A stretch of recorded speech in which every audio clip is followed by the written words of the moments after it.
Magandang araw po mga kasinauna.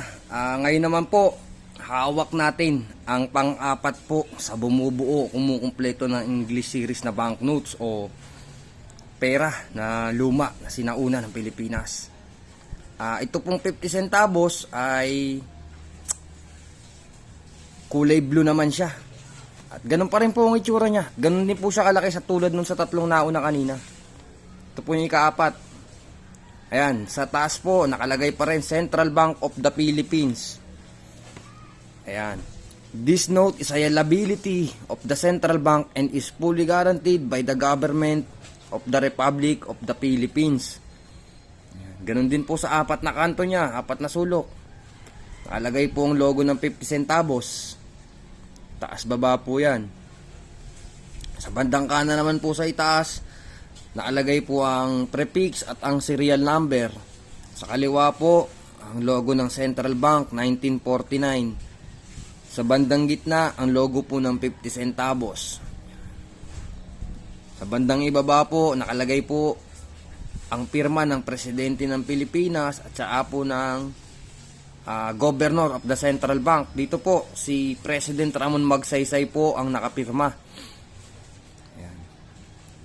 Inilabas po itong disenyo po ito na 50 centavos noong 1954. Yan, 1954 po siya ipinrint hanggang 1957. Yung mga kaninang tatlong nauna po ay 1951, di po ba? Ito naman po ay 1954. Ito na po ang design niya. At sa bandang likuran naman po, yan, kapares pa din po nung sa tatlong nauna. May maliliit na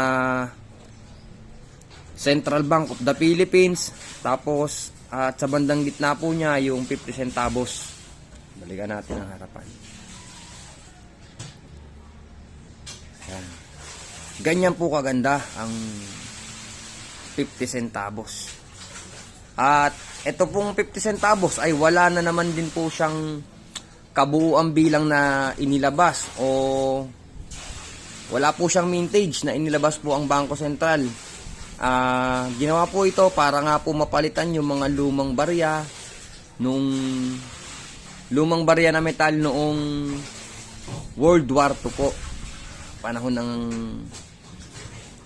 pananakop ng Hapon.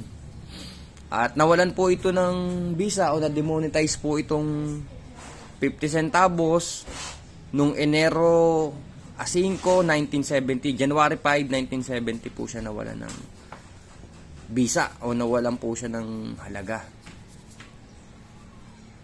Print din po ito ni Thomas de la Rue. Isa po ito sa pangatlo. Ito po yung pangatlong variety. Pero sa bumubuo po, siya po yung pang-apat sa bumubuo ng English series. Yan po ang itsura ng English series na fractional notes. 50 centavos. Pwede po tayong magpa-shoutout sa mga susunod na video. Comment lamang po kayo dyan kung taga saan po kayo, kung napapanood nyo po itong video na ito mga kasinauna, para malaman ko hanggang saan po nakakarating ang ating video o vlog. Yun lamang po, isang magandang araw po ulit at maraming salamat mga kasinauna.